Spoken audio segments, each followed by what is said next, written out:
All praises to Yahweh, Ba'ashem Hawashai, Ba'ashem Kodash. Double honors to the elders and apostles of Great Stone.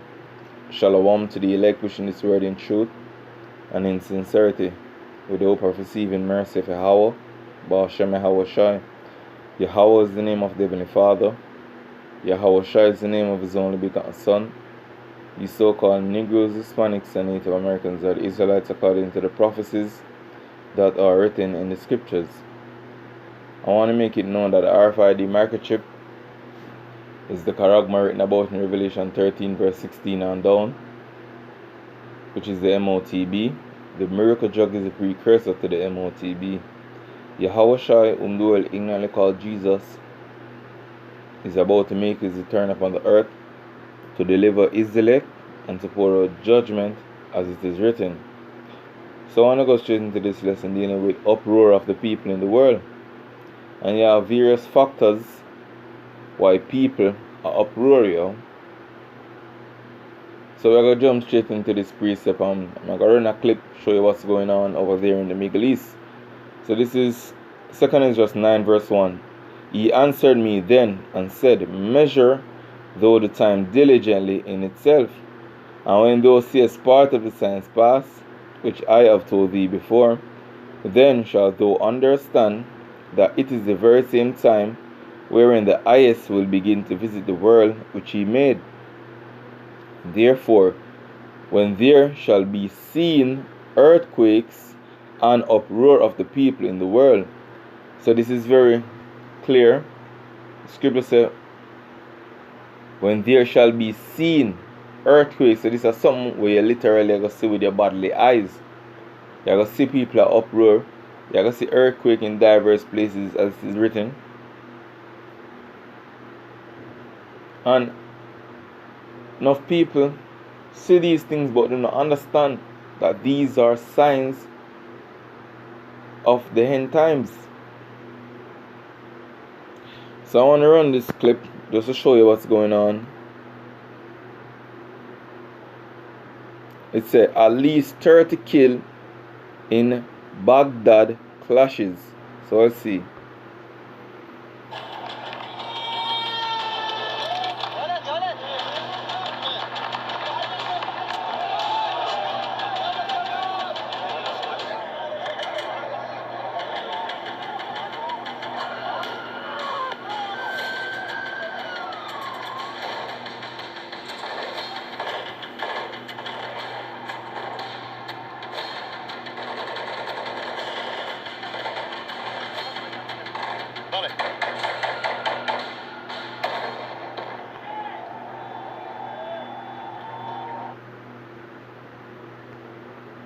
What led to these violent clashes?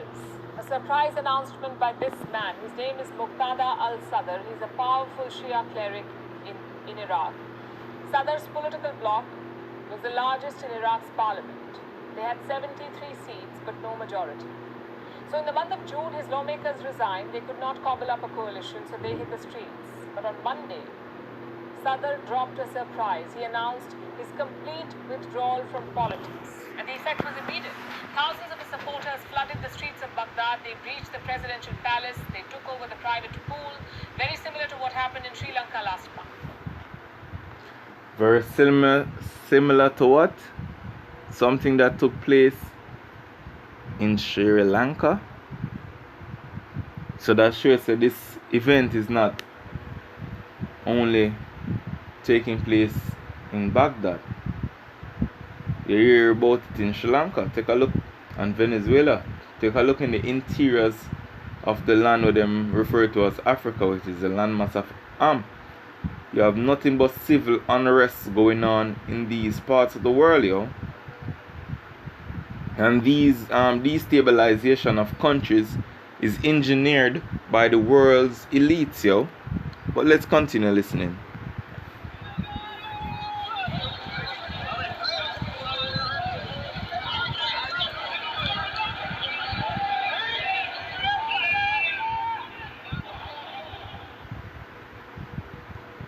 But there was one key difference, and that was weapons. Iraq is home to dozens of armed Shia militias. Some of them are supported by Iran, some of them are supported by al-Sadr himself. Now, Now, Sadr is a hardcore Iraqi nationalist. He opposes both Western and Iranian influence. So naturally, the militias clashed. Most of the violence was reported near the Green Zone. The Green Zone is a 10-kilometer area in central Baghdad. It houses important buildings like the Presidential Palace, the US Embassy, the Prime Minister's office. On Monday, it turned into a war zone, the Green Zone. You could hear the rattle of automatic gunfire, loud bangs from handheld rockets and grenades. By Tuesday morning, 30 people had been killed. All of them were supporters of Muqtada al-Sadr. But who killed them? Maybe Iraqi armed forces or Iran-backed militias. In the chaos of yesterday, it's really hard to say. The army had announced a nationwide curfew to control the protest, but it was squarely ignored. Protesters kept pouring onto the streets. Neighboring Iran closed their borders with Iraq. Multiple carriers suspended flights to Baghdad. The fear was it would be a full-blown civil war. By Tuesday noon, Sadr took to the airwaves again. He gave his supporters 60 minutes to withdraw. I still believe that the party is disciplined and obedient. That's why, if within 60 minutes you don't withdraw from the Green Zone, even from the sit-in outside Parliament, then I will disavow you along with my party. 60 minutes is what he gave them, and guess what? It worked. Within minutes, his supporters vacated the Green Zone. The Iraqi army lifted the nationwide curfew. It makes you wonder, was this the plan all along? A show of force, a demonstration of his public support?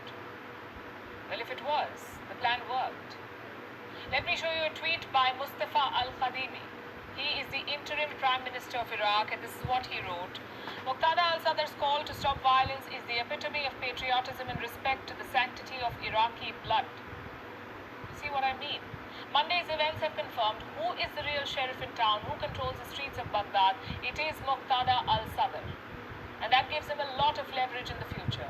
He could re-enter politics. He could take on an advisory/religious role, /religious role, and he could pull the strings from behind. Which is why it's important to understand what his ideology is. What does Muqtada al-Sadr stand for? He hails from a very powerful clerical family. Both his father and father-in-law are ayatollahs, but his support base is quite the opposite. Most of his loyalists belong to the poorest sections of society. Historically, they were shut out of politics, but under Muqtada al-Sadr, they have a chance. He gained popularity after the US invasion in 2003. He led movements against both American and Iraqi government forces. His objective? To create an Islamic democracy. Alright, so you get a look at what's taking place over there in the Middle East, Baghdad to be exact. So let's take a look over in China. This has strategically used Xinjiang to contain China. The UN Human Rights Office made up the assessment based on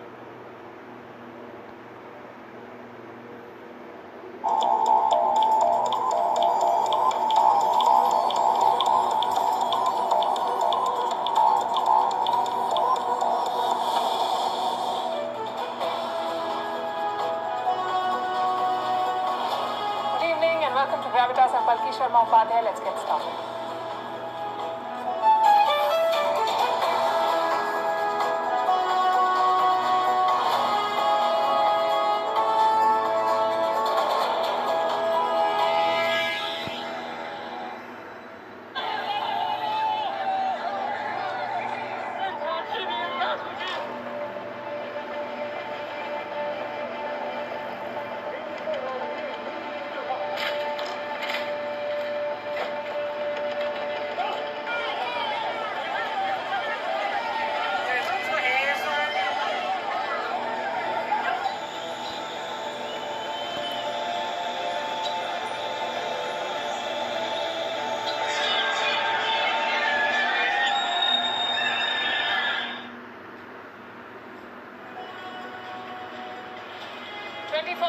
Surveillance, strict control over the movement of people, innocents in detention camps, and a violent crackdown on citizens. What I just described for you are the conclusions of a United Nations report on Xinjiang. It is the biggest story today the world over. China has been found guilty of serious human rights violations. But tonight I want to tell you that the Xinjiang treatment, is no longer reserved just for the Uyghur Muslims of China. Many Chinese cities now are increasingly looking like Xinjiang. Everyone in this country is a victim of the excesses of the Communist Party. Every citizen of China is getting the Xinjiang treatment. And it's all happening in the name of pandemic prevention. The zero COVID policy looks increasingly inspired from the Xinjiang playbook. More than 100 million citizens are under lockdown in China. 100 million. Those who test positive are being forced into quarantine camps, and those who fail to comply suffer the wrath of the Chinese state. This is our cover story tonight, the ugly truth about zero COVID.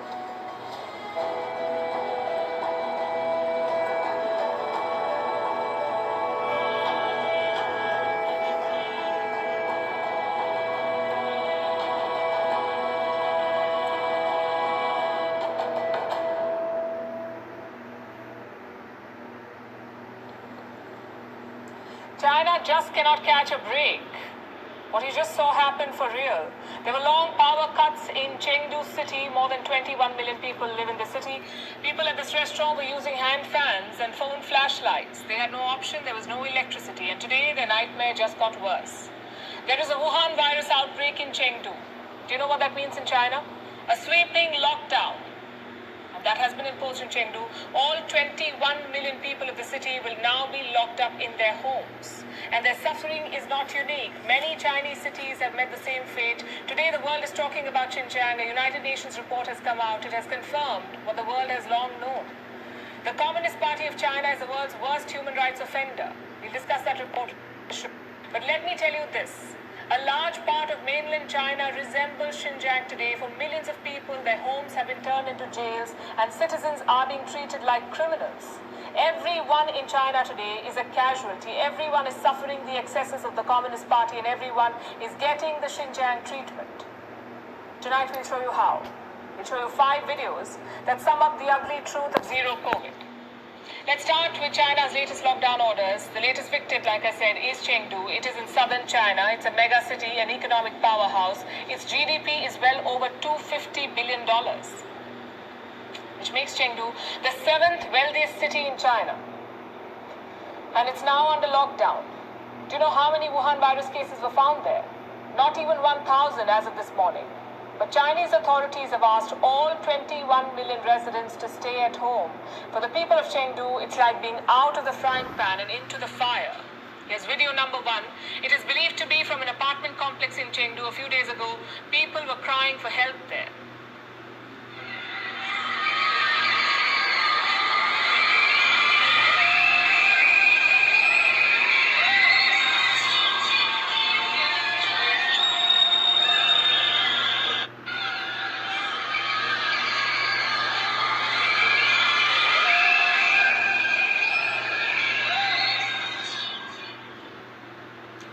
It's hard to verify the authenticity of this video, like we say for most videos from China, but multiple news reports, talk about the ordeal of the people in this region. This city, Chengdu, is the capital of the Sichuan province. This month, Sichuan has been hammered by natural disasters, a record-setting drought, a punishing heat wave that devastated power supplies, then wildfires. It's like everything that could go wrong went wrong here. Stop right there. So let's go for the scripts, So as I say, everything that can go wrong, I go wrong. But hey man, this is how the Lord said I go visit the earth which he made, yo. So this is Isaiah 29 verse 6. It says, "Thou shalt be visited of Yahweh, Bashim Yahweh Shai of hosts, with thunder, and with earthquake, and great noise, with storm and tempest, and the flame of devouring fire." This is what the Lord had declared, yo. But people don't understand. So all these things we want to see that transpire upon the earth right now is the sign of the end, the sign of the day of Yahweh, Bashim Yahweh Shai. So let's continue listening.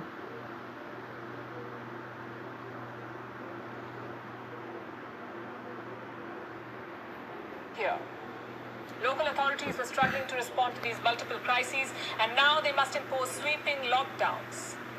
And here's what a lockdown means in China: forced quarantine, harassment, and wide-ranging crackdowns. It's time for video number 2. This is from the Taiwan city. On your screen is a foreign national. He was in a park without a mask. There were other people too in the park, other Chinese citizens who did not have a mask on. But guess who the guards went after? The foreigner. So he told them that they were being racist. And you have to see what happened next.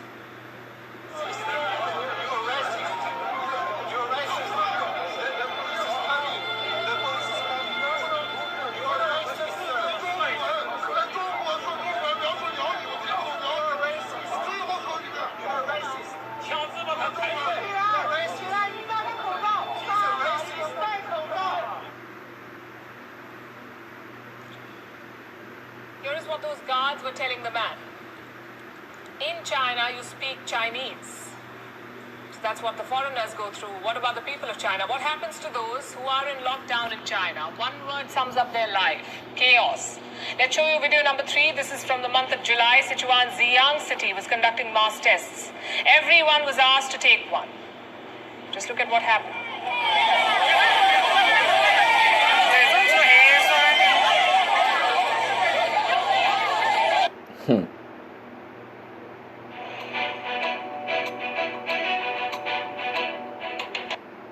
Baghdad's green zone. Clashes erupted with the security forces. 30 people were killed, hundreds were injured, and then all. So, I'm going to go over the scripture that came to mind when I see these things, you know. So this is 2 Ezra 16. I'm going to start at verse 28. Because it's going to get over people even imagine, you know. It said, "For behold, the burning wrath of a great multitude is kindled over you, and they shall take away certain of you, and feed you, being idle, with things offered unto idols. And they that consent unto them shall be had in derision and in reproach, and trodden under foot. For there shall be in every place, and in the next city, a great insurrection upon those that fear the Lord. They shall be like madmen, sparing none, but still spoiling and destroying those that fear the Lord. For they shall waste and take away their goods and cast them out of their houses." And this is the times that we're heading into. That's why we're supposed to join closer to Uproar. We're in the day of atonement right now, which is a day which the Lord chose, for us to draw nigh unto him, to subdue the flesh. Because him a prepare in the spirit for what's to come, And the thing is, in those trying times, it's not going to be the power that we have. It's going to be the power that the Lord give unto us,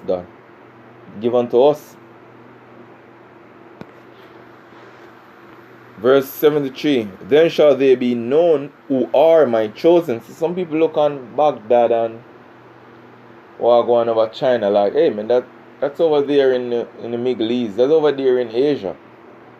This is coming right at your foot, Because this is going to be a worldwide event. "Then shall they be known who are my chosen, and they shall be tried as the gold in the fire.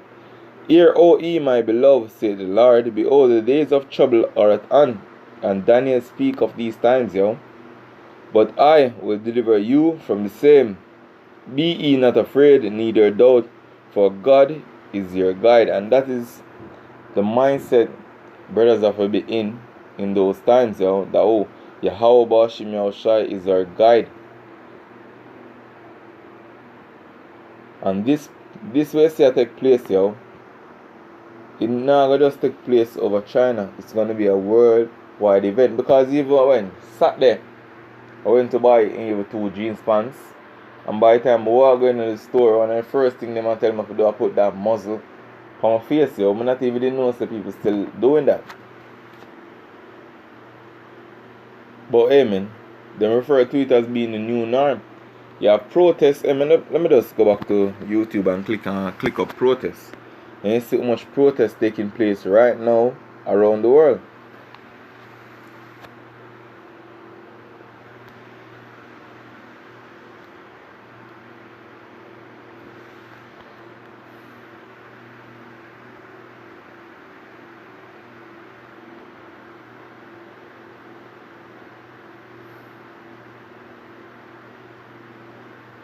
So I'm just gonna click, So it's a rising food prices fuel protests. I wanna see where is this. Let's click and find out. This report is about an alarming trend: rising food prices from grains to cooking oil. The price of basic staples skyrocketing across the globe. The reason for this is the war in Ukraine and droughts fueled by climate change. For countries, this is an alarming situation. Price hikes are worsening already existing food crisis, fueling protests in several countries across the world.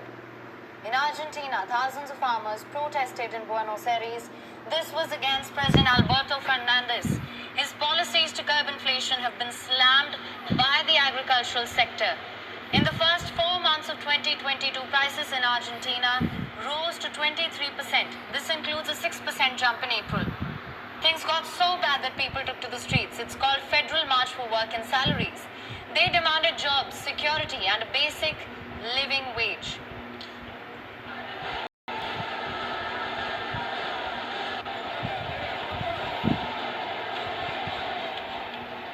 Una familia tipo que se conforman por 5 personas. A typical family made up of 5 people must spend around 80,000 pesos to survive. We see that Argentines do not earn that much money. They earn much less.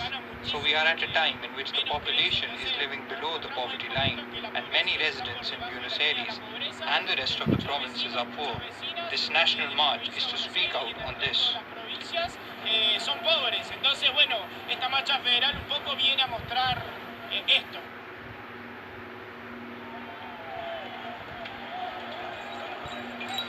Not just in Argentina, people took to the streets all across Latin America. Protests continued in Chile, Uruguay, Venezuela, Colombia, as people slammed the rising cost of living.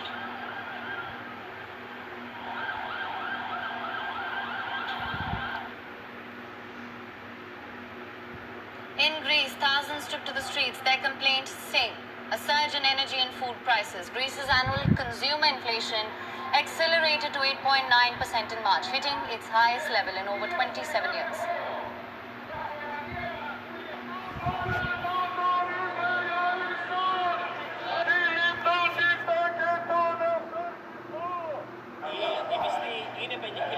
The wages are meager in comparison to the rising prices at the current time. The people are exhausted. There is a serious problem here, and this crisis is bringing Greek society to its knees.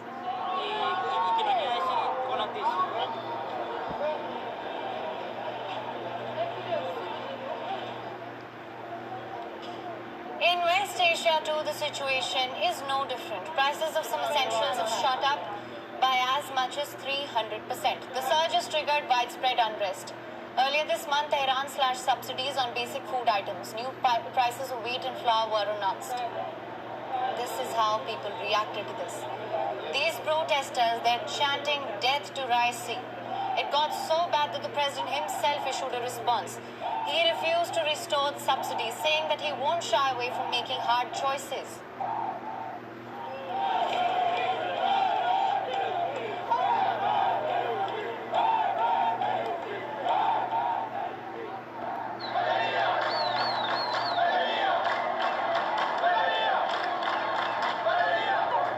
In Sudan, protests escalated into violence. A protester was shot and killed in the Sudanese city of Madani as demonstrators marched across the country to protest a military coup. Sudan's currency has lost more than a third of its value since the war, rapidly driving up prices of food, fuel, and other goods. Global food prices started to rise in mid-2020. This was when businesses shut down due to the pandemic. Since then, there have been problems with key crops in many parts of the world. The Ukraine war dramatically worsened the outlook for food prices. The UN Food Agency says prices hit an all-time record in February and then again in March. The big question here is, when will the prices come down? That's hard to say. Agricultural production depends on hard-to-predict factors like weather. The United Nations says the problem of global food security cannot be solved without restoring Ukrainian agricultural production and Russian food output. The World Bank forecasts that the wheat prices could rise more than 40% in 2022. The sharp rise in fertilizer prices could also discourage farmers. This could bring down yields and result in lower production. As climate warms, extreme weather is becoming more common, posing yet another risk to crop production across the globe. So as you can see, this is not something just taking place at a particular spot on the map. This is a worldwide event. So I'm gonna go back to 2 just 9. I was at verse 3. It says, therefore, when there shall be seen earthquakes and uproar of the people in the world, then shalt thou well understand that the Most High spake of those things from the days that were before thee, even from the beginning. For like as all that is made in the world hath a beginning and an end, and the end is manifest, even so the times also of the highest have plain beginning in wonder and powerful works, and ending in effects and signs. And all these things we see a transpire now are signs from Yahweh, Ba'ashim Yahweh Shai. So this is edifying. With that I want to say Kalalal, Yahweh, Ba'ashim Yahweh Shai, Ba'asham Raka Kodash. Shalom.